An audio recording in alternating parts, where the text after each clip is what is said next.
నమస్తే సార్. నమస్తే. సార్, చాలా మంది కూడా షుగర్, ఈ డయాబెటీస్ అనే వ్యాధితో చాలా బాధపడుతుంది. నిజంగానే డయాబెటీస్ అనేది ఒక వ్యాధా, లేదంటే దాన్ని తగ్గించుకోవచ్చా? ఈ రోజు డయాబెటీస్ కూడా ఏదైనా మంచి హోమ్ రెమెడీ చెప్పమని అడుగుతున్నారు. సో వారి కోసం తప్పకుండా. సో లైఫ్ స్టైల్ డిజార్డర్ అని చెప్పి చెప్తుంటారమ్మా. అంటే జీవన విధానం సరిగ్గా లేకపోవడం వల్ల కలిగేటువంటి సమస్య కాబట్టి దీన్ని లైఫ్ స్టైల్ డిజార్డర్ అనేటువంటి పేరుతో ఈ డయాబెటీస్ గురించి చెప్తుంటారమ్మా. నిజంగా చెప్పాలంటే ప్రపంచంలో డయాబెటీస్ వ్యాధిగ్రస్తులు విపరీతంగా ఉండేటువంటి దేశంలో అగ్రస్థానంలో మనం ఉన్నామంటే చాలా బాధాకరమైన విషయం. సో రోజు రోజుకు ఈ సంఖ్య విపరీతంగా పెరిగిపోతుంది. పూర్వకాలం అయితే షుగర్ ఉన్నటువంటి వాళ్ళని వెతకాల్సి వచ్చేది, ఎక్కడ ఉన్నారు షుగర్ వాళ్ళు అని చెప్పేసి. ఇప్పుడు షుగర్ లేనటువంటి వాళ్ళని వెతకాల్సిన పరిస్థితి ఏర్పడింది, డయాబెటీస్ లేనటువంటి వాళ్ళు. సో బాధాకరమైన విషయము. ఏది ఏమైనప్పటికీ షుగర్ తెలుసో తెలియకో దురదృష్టవశాత్తు వచ్చినప్పటికీ దాన్ని కంట్రోల్లో ఉంచుకోవడం చాలా చాలా అవసరమ్మా. లేని పక్షంలో మరి ఇతర అనేక రకాలైన సమస్యలకు దారి తీసేసి, మరి ముఖ్యంగా చిన్న వయసులో షుగర్ వచ్చినటువంటి వాళ్ళలో బంగారు లాంటి భవిష్యత్తు కూడా చేజేతుల అనేక రకాలైనటువంటి ఇక్కట్లకు గురి చేసుకున్నటువంటి పరిస్థితి ఏర్పడుతుందమ్మా. కాబట్టి డయాబెటీస్ నియంత్రణలో ఉంచుకోవడానికి అనేక రకాలైన ఔషధాలు ఉన్నాయమ్మా. గత కొన్ని వీడియోలో కూడా నేను అన్ని చెప్పడం జరిగింది. ఇప్పుడు మళ్ళీ ఫార్ములా చెప్తాను, భవిష్యత్తులో కూడా ఇలాంటి అనేక ఫార్ములాస్ కూడా చెప్తానమ్మా.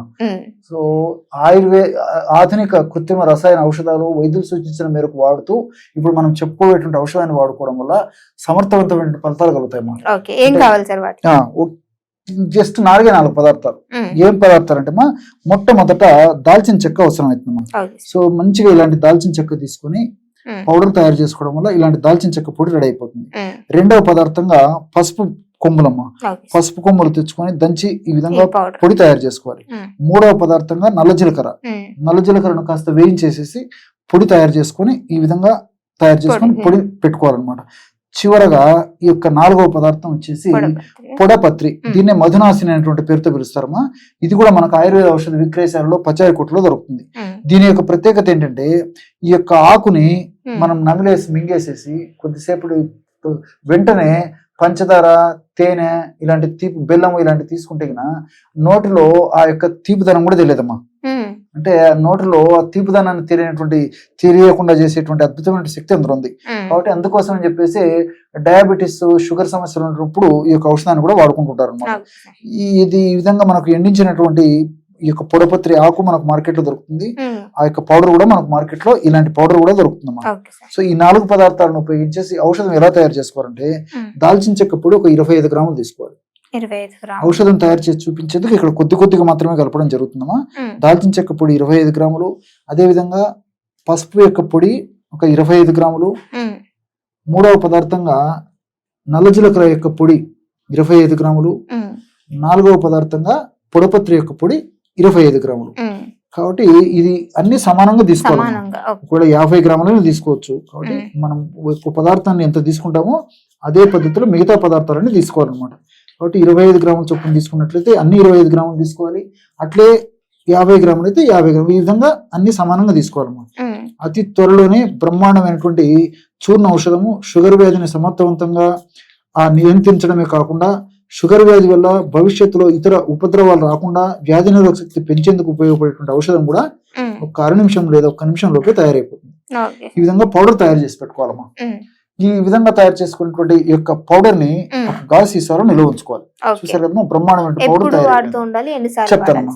సో ఈ విధంగా తయారు చేసి పెట్టుకున్నటువంటి పౌడర్ ను ఒక గాజు సీసాలో నిల్వ ఉంచుకొని రోజు ఉదయం ఆహారానికి ఒక 15 నిమిషాల ముందు, రాత్రిపూట ఆహారాన్ని కూడా ఒక 15 నిమిషాల ముందు ఈ యొక్క ఔషధాన్ని వాడుకోవాలమ్మా. ఎలాగంటే ఒక 50 ml నీళ్లు తీసుకోవాలమ్మా. గది ఉష్ణోగ్రత ఉన్నటువంటి నీళ్లు, మరి చల్ల నీళ్లు, ఐస్ నీళ్లు కాకుండా గది ఉష్ణోగ్రత ఉన్నటువంటి నీళ్లు ఒక 50 ml తీసుకొని అందులో ఈ యొక్క పౌడర్ ని కొద్ది ప్రమాణం మాత్రమే, అంటే 1/2 టీ స్పూన్ వరకు లేదా మాక్సిమం 1/2 టీ స్పూన్ వరకు వాడుకోవచ్చమ్మా. సో 1 నుంచి 2.5 గ్రాము వరకు ఈ యొక్క పౌడర్ను వాడుకుంటే సరిపోతుంది అనమాట. కాబట్టి ఎక్కువ శాతం మందిలో 1 గ్రామే సరిపోతుంది. మరి శరీరం ప్రకృతిని బట్టి, వ్యాధి యొక్క అవస్థను బట్టి, వ్యాధి యొక్క ఉధృతను బట్టి, ఇతర అనుబంధ లక్షణాలను బట్టి మరి ఇంచుమించు 1/2 టీ స్పూన్ వరకు కూడా వాడుకోవచ్చు. కాబట్టి 1 గ్రాము నుంచి 2.5 గ్రాము వరకు ఈ యొక్క ఔషధాన్ని ఈ పద్ధతిలో 50 ml వాటర్ లో కలిపేసేసి సేవించాలన్నమాట. చూడండి, బ్రహ్మాండమైనటువంటి ఈ షుగర్ వ్యాధిని నియంత్రించేటువంటి ఔషధం రెడీ అయిపోయింది. ఈ పద్ధతిలో తయారు చేసుకున్నటువంటి ఔషధాన్ని ఒక ప్రమాణంగా సేవించాలి. ఉదయం ఇట్లా సేవించాలి, రాత్రి ఇలాగే సేవించాలి. మనం తయారు చేసి పెట్టుకున్నటువంటి ఔషధం ఈ యొక్క చూర్ణం అయిపోయిన తర్వాత మళ్ళీ ఫ్రెష్ గా తయారు చేసుకుని వాడుకోవాలమ్మా. కాబట్టి ఆ విధంగా ఫ్రెష్ గా తయారు చేసుకుని వాడుకున్నప్పుడే అనుకున్నటువంటి ఆశించినటువంటి ఫలితాలు కలుగుతాయి. కానీ మరి ఎప్పుడో తయారు చేసుకుని మరి దాన్ని 5 మాసాలు 6 మాసాలు సంవత్సరం పాటు వాడుకోవడం వల్ల ఆశించినటువంటి ఫలితాలు కలగవు. కాబట్టి ఫ్రెష్ గా తయారు చేసుకోవాలి. మాక్సిమం ఈ విధంగా తయారు చేసినటువంటి ఔషధాలు 40 days నుంచి ఒక 60 days లోపల అయిపోయి చేసేయాలమ్మా. కాబట్టి మనం తగినంత తయారు చేసుకోవాలి. ఆ విధంగా అయిపోయిన తర్వాత మళ్ళీ ఫ్రెష్ గా తయారు చేసుకుని వాడుకోవాలి. అలాంటప్పుడే మంచి ఫలితాలు కలుగుతాయి. ఇక్కడ మరొకటి మనం ప్రేక్షకులకు తెలియజేయాల్సిన విషయం ఏంటంటే, వాళ్ళు వాడేటువంటి ఆధునిక కృత్రిమ రసాయన ఔషధాలు వాడుకుంటూ కూడా ఇది వాడుకోవచ్చు. ఎప్పుడైతే ఎంత గ్యాప్ తీసుకుంటూ ఉండాలి సార్? దానికి దీనికి ఒక అరగంట గ్యాప్ ఇస్తే సరిపోతుంది. ఎప్పుడైతే షుగర్ వ్యాధి నియంత్రణలో ఉండి షుగర్ వ్యాధి కంట్రోల్లోకి ఉంటుందో అప్పుడు డాక్టర్లు కూడా సర్వసాధారణంగా వాళ్ళు సూచించేటువంటి ఆధునిక కృత్రిమ రసాయన ఔషధాల యొక్క డోస్ కూడా తగ్గిస్తారు. ఎప్పుడైతే డోస్ తగ్గిస్తారో వాటి యొక్క సైడ్ ఎఫెక్ట్స్ కూడా తగ్గిపోతాయి.